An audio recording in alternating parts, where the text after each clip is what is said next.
আসসালামু আলাইকুম ওয়া রাহমাতুল্লাহি ওয়া বারাকাতুহু। প্রিয় দিনদার মুসলমান ভাই ও বোনেরা, আজকে আলোচনা করব ভাগ্য খোলার দোয়া। যেসব কারণে মানুষের ভাগ্য খুলে যায়। আর একটা হাদিসে আছে যে মানুষের দোয়া ছাড়া ভাগ্য পরিবর্তন হয় না। দোয়াই একমাত্র মানুষের ভাগ্য পরিবর্তন করতে পারে। চলুন দেরি না করে অবশ্যই আমার চ্যানেলটি সাবস্ক্রাইব করবেন, লাইক করবেন, পাশে থাকবেন।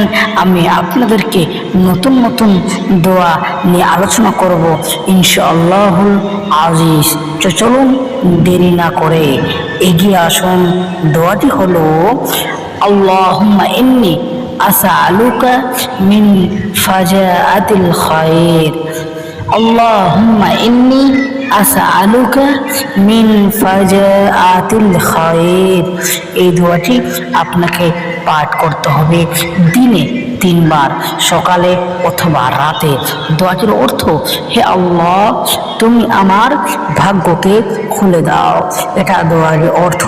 তবে দোয়াটি নামাজের পর অথবা নামাজের আগে আপনাকে পাঠ করতে হবে।